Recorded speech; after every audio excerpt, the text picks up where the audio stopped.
Are you a minimalist? Do you have children that are minimalist? Okay, mama isn't quite a minimalist, hence why children have become one. And my daughter's room is so cute that she decorated for her new place. Look at this display of frames that she has up on her wall. It gives the wall enough pizzazz that it makes it feel like homey, but it doesn't have all of the clutter that it makes it feel overwhelming. So these are the frames that she used.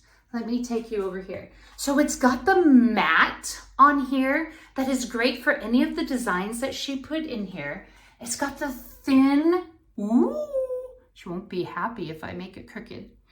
Got the thin frames on here. She absolutely loves it. Everyone that comes into this house is just at, can take a deep breath. These frames are perfect in this room for this design, but if you are needing it in any other room, or you can split them up and have them in different rooms, but for this one, these are some great frames for you.